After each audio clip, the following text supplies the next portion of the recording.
कोजागिरी पौर्णिमा अश्विन महिन्यात येणारी सर्वात मोठी पौर्णिमा मानली जाते. या दिवशी रात्री लक्ष्मी देवी आकाशातून भ्रमण करते आणि कोजागिरी कोजागिरी म्हणत फिरत असते. म्हणजे की रात्री 12 वाजता कोण जागा आहे, कोणाच्या घराबाहेर दिवे लावलेले आहेत, कुणाच्या घरामध्ये पूजा अर्चा चालू आहे, त्या घरामध्ये ती प्रवेश करते. हे सर्व आपल्या सर्वांनाच माहिती झालेलं आहे, कोजागिरी पौर्णिमेची माहिती. पण काही कारणास्तव तुम्हाला जर रात्री 12 वाजता पूजा करणं शक्य नाही. हे पहा, आता या दिवशी कुबेर, इंद्र, चंद्र, माता लक्ष्मीची पूजा मांडणी करून कोजागिरी पौर्णिमेची पूजाचे व्हिडिओ तुम्हाला आता पाहिलेच असेल. तुम्हाला तशी पूजा करणं शक्य आहे तर नक्कीच करा, कारण हा वर्षातला अत्यंत महत्त्वाचा दिवस आहे कोजागिरी पौर्णिमा. पण काही जणांना हे शक्य होत नाही. मग ज्यांना हे शक्य नाही तर त्यांनी अजिबातच काही न करता कोजागिरी पौर्णिमा दररोजचा दिवस असल्यासारखं संध्याकाळी आपलं जेवण खाऊन झोपणं हे न करता अगदी साध्या सोप्या पद्धतीने मी तुम्हाला एक छोटी पूजा सांगते. ते तुम्ही झोपण्यापूर्वी केली संध्याकाळी प्रदोषकाळी किंवा दिवा लावण्याच्या वेळी, तरी सुद्धा तुम्हाला कोजागिरी पौर्णिमेला जी पूजा करतो त्याचे पुण्यफळ मिळू शकते. संपूर्ण वर्षभरातून फक्त कोजागिरी पौर्णिमेच्या दिवशी चंद्र पृथ्वीच्या अत्यंत जवळ येत असतो. या दिवशी कुबेर, इंद्र, चंद्र व माता लक्ष्मीच्या पूजनेला अत्यंत महत्त्व आहे. लक्ष्मी म्हणजे फक्त पैसा, सोनं नाही. लक्ष्मी म्हणजे सुख, समाधान, त्याच्यासोबतच ऐश्वर्य आणि अध्यात्माची साथ घेऊन केलेली लक्ष्मीची सेवा.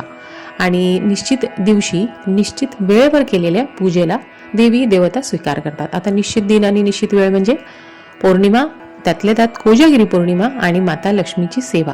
त्याच्यामुळे तुम्हाला महत्त्व कळलंच असेल की कोजागिरी पौर्णिमेला लक्ष्मी मातेच्या पूजनाला किती महत्त्व आहे.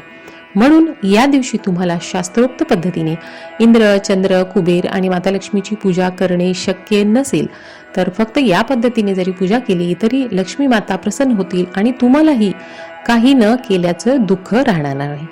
आता माता लक्ष्मीला धनदेवी सुद्धा म्हटलं जातं आणि तिच्या आशीर्वादाने गरिबी, आर्थिक चणचण असे प्रश्न सुटतात. आता असं नाहीये की अशी कोजागिरी पौर्णिमेची पूजा केली आणि घरामध्ये पैशाचा एकदम आपल्या पाऊस पडेल वगैरे, असं काही नाही.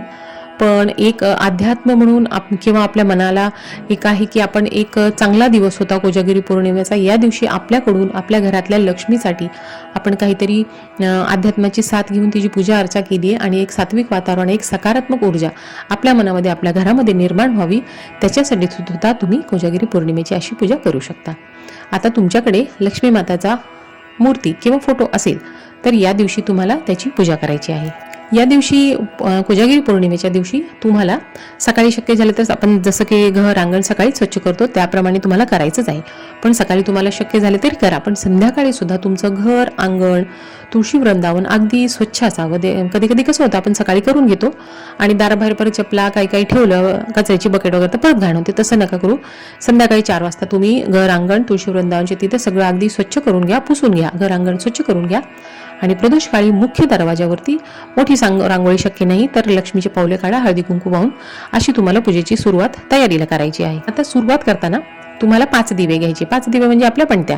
आता या वर्षीचे दिवे अजून दिवाळी 15 दिवस आहे, तुम्ही आणले नसतील तर जुने दिवे घ्या, स्वच्छ धुवून घ्या. चिरलेले, खराब झालेले, तुटलेले दिवे नका घेऊ. छान 5 पणत्या घ्या आणि त्याच्यामध्ये 2 वातीचे 1 वात करून असे 5 वाती लावून घ्या आणि हे दिवे तुम्हाला देवघरापुढे मांडायचे आहेत.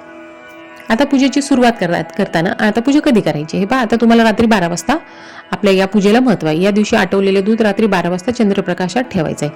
आता तुम्हाला 12 वाजता शक्य नाहीये 12 वाजेपर्यंत जागणं, तर तुम्ही किती वाजेपर्यंत जागता त्या हिशोबाने तुम्ही संध्याकाळी पूजेची तयारी करा. आता तुम्ही प्रदोषकाळी पूजा 5:30-6च्या नंतर तुम्ही पूजेला सुरुवात करायची आणि आटवलेले दूध यावेळेस तुम्हाला ठेवायचं आहे, तर तुम्ही दूध आटवून घ्या आणि त्याला थंड करून घ्या. आणि पूजेच्या वेळेस तुम्हाला हे दूध तयार पाहिजे, तर त्यावेळेस आता तुम्ही रात्री जागरण करणार नाही तर पूजेच्या वेळेस तुम्हाला दूध तयार करून घ्यायचे. तुम्ही दूध घ्या, आटवलेले दूध घट्ट करून त्याच्यामध्ये सुका मेवा वगैरे, हळदी, आपलं काय म्हणतात त्याला, जायफळची पूड, वेलदोडीची पूड वगैरे घालून तुम्ही दूध तयार करून घ्या.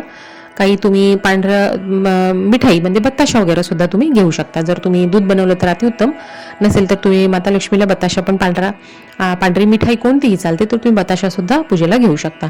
तर हे सगळं तुम्हाला पूजेच्या ठिकाणी तुम्हाला मांडून घ्यायचं आहे. आता आसनावरती बसून संध्याकाळी तुम्ही ज्यावेळेस दिवा लावता त्यावेळेस दिवा लावून घ्या, धूप लावून घ्या, कापूर घ्या, फुलं घ्या, लाल फुल असेल तर अतिउत्तम, फुलं घ्या आणि पूजेला सुरुवात करा. आता माता लक्ष्मीला तुम्ही सकाळी अभिषेक घातला असेल, यावेळेस तुम्हाला घालायची इच्छा आहे तर घाला, नाही तुम्हाला घालायचा अभिषेक न घालता तुम्हाला पूजा मांडणी करायची आहे तर तुम्ही माता लक्ष्मीला एका पाटावरती चौरंगावरती तुम्हाला मांडणी करून घ्या आणि माता लक्ष्मीला हळदी, कुंकू, अक्षदा, लाल फूल व्हायचं आहे. आणि आता हे 5 दिवे जे तुम्हाला मी सांगितले म्हणजे पणत्या, आपल्या मातीच्या पणत्या, या तुम्ही तिथे मांडायच्या आहेत आणि छोटीशी तिथेही तुम्ही रांगोळी काढली तर छान होईल. अगदी छोटीशी रांगोळी काढून घ्या आणि या 5 दिव्यालाही तुम्ही वाट ठेवून हळदी, कुंकू, अक्षता वाहून याची पूजा करा, त्याच्यामध्ये तेल घाला आणि हे दिवे प्रज्वलित करून घ्या.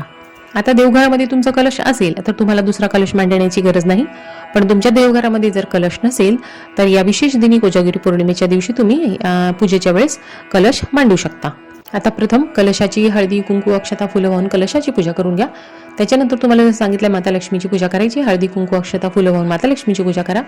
आता याच्यासोबत तुम्हाला कवड्यांची पूजा करायची. आता तुमच्याकडे पांढऱ्या, पिवळ्या कोणत्याही कवड्या असतील तर तुम्ही घ्या. 1, 3, 5, 7, 9, 11 तुमच्याकडे जेवढ्या कवड्या असतील त्यांचीही तुम्ही अभिषेक घालून तिथे माता लक्ष्मीच्या पुढे मांडायची. आता का कवड्यांची पूजा का माता लक्ष्मीसोबत करायची याबद्दल सांगते की माता लक्ष्मीचा जन्म कोजागिरी पौर्णिमेच्या दिवशी समुद्र मंथनाच्या वेळी झाला. म्हणजे समुद्र मंथनाच्या वेळी माता लक्ष्मीचा जन्म झाला, तो दिवस कोजागिरी पौर्णिमेचा होता आणि कवड्या ही समुद्रातच असतात. त्याच्यामुळे माता लक्ष्मी आणि कवड्यांचा अतिशय जवळचा संबंध आहे आणि कवड्यांमध्ये धन आकृष्ट करण्याची क्षमता असते. त्याच्यामुळे माता लक्ष्मीसोबत कवड्यांची पूजनाला विशेष महत्त्व आहे. तर तुमच्याकडे कवड्या असतील तर यावेळेस तुम्हाला कवड्यांची पूजा सुद्धा माता लक्ष्मीसोबत करायची आहे. काही ठिकाणी या दिवशी आकाशकंदीलही लावले जातात. बरोबर 15 दिवसांनी अमावस्येच्या दिवशी, कोजागिरी पौर्णिमा झाली की 15 दिवसांनी अमावस्येच्या दिवशी आपण दिवाळी सण साजरा करतो. तर 5 दिवे तुम्हाला घ्यायचे, प्रज्वलित करून घ्यायची. अशा पद्धतीने तुम्हाला माता लक्ष्मीची कवड्यांची पूजा करून घ्यायची आहे. नैवेद्य जे तुम्हाला सांगितला की दुधाचा किंवा पांढऱ्या मिठाईचा तुम्हाला नैवेद्य दाखवायचा आहे आणि तिथे तुम्हाला हे 5 दिवे प्रज्वलित करायचे. एक तुपाचा दिवा जर माता लक्ष्मी पुढे लावला, तुम्हाला शक्य असेल तर नक्की लावा आणि हे जे पणत्या आहेत ते तुम्ही पेटवून घ्या. प्रज्वलित करून झाल्यानंतर तुम्हाला 2 जे पणत्या आहेत तिथे देवघरापुढे माता लक्ष्मी पुढे तुम्हाला ठेवायच्या आहेत. 2 पणत्या तुम्हाला मुख्य दरवाज्यावरती ठेवायच्या आहेत आणि 1 पणती तुम्हाला तुळशीवृंदावनापुढे ठेवायची आहे. आता हे अशा पद्धतीने पूजा झाल्यानंतर आता महत्त्वाचं की तिथे बसून तुम्हाला कोजागिरी पौर्णिमेच्या दिवशी माता लक्ष्मीची पूजनाला महत्त्व आहे. त्याच्यामुळे तुम्ही श्री सूक्तमचे पठण करा, कनकधारा स्तोत्रमचे पठण करा. हे सगळे काही शक्य झाले नाही तर तिथे शांतपणे बसून अगदी ओम श्री महालक्ष्मी नमः या मंत्राचाही 108 वेळा, 11, 51 वेळा किंवा तुम्ही मोजणी केली नाही 108 वेळाची तरी 5 मिनिटं तुम्ही शांत मनाने अगदी तिथे श्री महालक्ष्मी नमः, ओम श्री महालक्ष्मी नमः या मंत्राचा जप केला तरी सुद्धा चालेल. असे म्हणतात की कोजागिरी पौर्णिमेच्या दिवशी जे चंद्राचे जे प्रकाश किरण असतात त्याच्यामुळे अमृत वर्षा होत असते.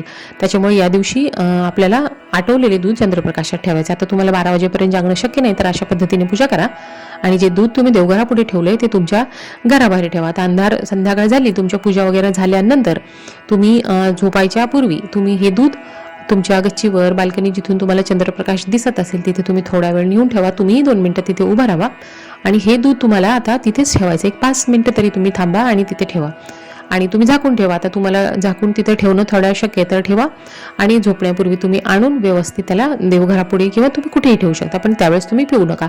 कारण कोजागिरी पौर्णिमेला 12च्या नंतर जे चंद्रप्रकाश आहे त्याच्यात पडल्यानंतरच आपल्याला दूध प्राशन करायचं आहे. आता तुम्ही झोपून गेलात तरी चालेल, दूध तसंच ठेवा आणि सकाळी उठल्यानंतर तुम्ही जे घरातले लोक आहेत त्यांनी आंघोळ करून घ्या. स्नानादीत झाल्यानंतर देवघरापुढे दिवा लावा आणि यातलं थोडंसं दूध तुम्ही देवघरापुढे ठेवा. आता संपूर्ण दूध तुम्ही ठेवलंय त्यातल्या एका छोट्या वाटीमध्ये काढा, देवाला दाखवा. नैवेद्य म्हणून देवाला हे दाखवल्यानंतर तुमच्या घरातले सर्व सदस्यांनी हे दूध अमृत समान दूध प्रसाद म्हणून तुम्ही सर्वांनी हे दूध प्यायचं आहे. तर अशा पद्धतीने तुम्हाला जर इंद्र, चंद्र, कुबेर, माता लक्ष्मीची मांडणी करून पूजा करणं शक्य नसेल तर अगदी साध्या सोप्या पद्धतीने माता लक्ष्मीची पूजा कोजागिरी पौर्णिमेला नक्की करा. व्हिडिओतली माहिती आवडली तर सबस्क्राईब करायला विसरू नका. धन्यवाद.